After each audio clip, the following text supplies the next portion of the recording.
बहुत समय पहले एक घना और विशाल जंगल था जिसका नाम काल वृक्ष था। यह जंगल दूर दूर तक फैला हुआ था और इसमें न केवल जंगली जानवरों का बसेरा था बल्कि एक रहस्यमयी राक्षस भी रहता था। लोग कहते थे कि जंगल के बीचों बीच एक प्राचीन मंदिर है और उस मंदिर में एक भयंकर राक्षस बसा हुआ है जो अपनी शक्तियों से पूरे इलाके को आतंकित करता है।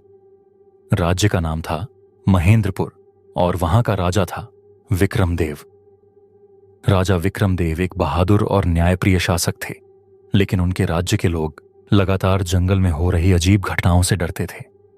जंगली जानवरों के हमले, अचानक गायब होने वाली बकरियां और लोग, और जंगल के बीच से सुनाई देती रहस्यमयी आवाजें, इन सभी ने राज्यवासियों को चिंतित कर दिया था। एक दिन राजा विक्रमदेव ने निर्णय लिया कि वह इस रहस्य का हल निकालेंगे। उन्होंने अपने सबसे अच्छे सेनापति अर्जुन सिंह को आदेश दिया कि वह जंगल के रहस्य को जानने के लिए एक अभियान शुरू करें। अर्जुन सिंह, जो एक महान योद्धा और निडर व्यक्ति था, इस चुनौती को स्वीकार करता है। अर्जुन सिंह ने अपनी छोटी सी सेना बनाई और जंगल की ओर बढ़ा। जैसे ही वे जंगल में दाखिल हुए, उन्हें एहसास हुआ कि इस जंगल का माहौल बहुत अलग था। अजीब सी शांति थी, लेकिन कुछ ऐसा भी था जो उन्हें घेर रहा था। अचानक एक बाघ ने उनके रास्ते को रोक लिया। बाघ की आंखों में गहरी लाल चमक थी और उसकी पंजों में जादुई ताकत थी। अर्जुन सिंह ने अपनी तलवार उठाई, लेकिन तभी वह महसूस करता है कि बाघ में कोई सामान्य शक्ति नहीं है। यह कोई सामान्य बाघ नहीं था, बल्कि एक जादुई राक्षसी शक्ति से प्रभावित जीव था। अर्जुन ने बाघ से लड़ाई की, लेकिन वह बाघ अचानक ही गायब हो गया। अर्जुन और उसकी सेना की नजरें घबराहट से भर गईं। उन्होंने जंगल में आगे बढ़ने का निश्चय किया। फिर उन्होंने सुना कि जंगल के एक गहरे हिस्से में एक प्राचीन मंदिर है और वही जगह राक्षस के वास का है। जैसे ही वे मंदिर के पास पहुंचे, एक डरावनी आवाज सुनाई दी। तुम यहां क्या कर रहे हो? यह आवाज एक विशालकाय आकृति से आई जो धीरे धीरे प्रकट हो रही थी। वह आकृति एक भयंकर राक्षस थी जिसका चेहरा जलते अंगारों जैसा था और उसकी आंखें आग की तरह जल रही थीं। उसके शरीर पर कांटेदार कांटे थे और उसकी शारीरिक शक्ति अद्भुत थी। राक्षस ने कहा, तुम लोग मेरी शांति में विघ्न डाल रहे हो। अगर तुम लौटने का फैसला नहीं करते तो मैं तुम्हें और तुम्हारे राज्य को नष्ट कर दूंगा। अर्जुन सिंह ने साहस जुटाया और कहा, तुम हमें डराने के लिए आ रहे हो, लेकिन हम बिना लड़े नहीं लौटेंगे। फिर अर्जुन ने राक्षस से युद्ध करना शुरू किया।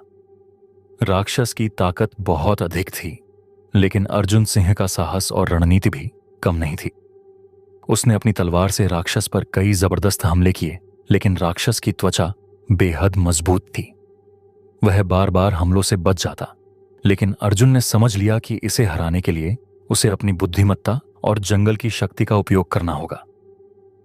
अर्जुन सिंह ने अपने सैनिकों को आदेश दिया कि वे जंगल के जादुई पौधों को इकट्ठा करें जिन्हें वह राक्षस के खिलाफ इस्तेमाल कर सके।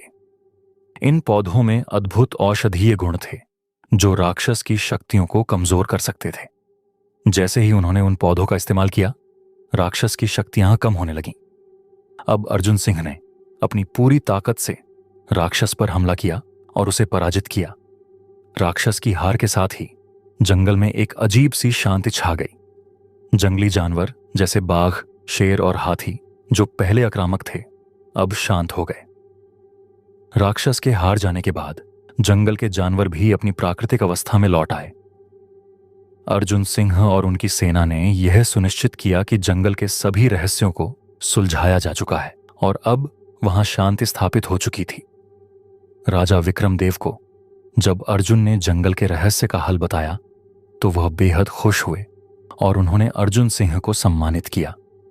राजा विक्रमदेव ने इस युद्ध को याद रखने के लिए जंगल के किनारे एक बड़ा मंदिर बनवाया ताकि आने वाली पीढ़ियां जान सकें कि उनके राज्य के वीरों ने किस तरह उस रहस्यमयी राक्षस को पराजित किया था।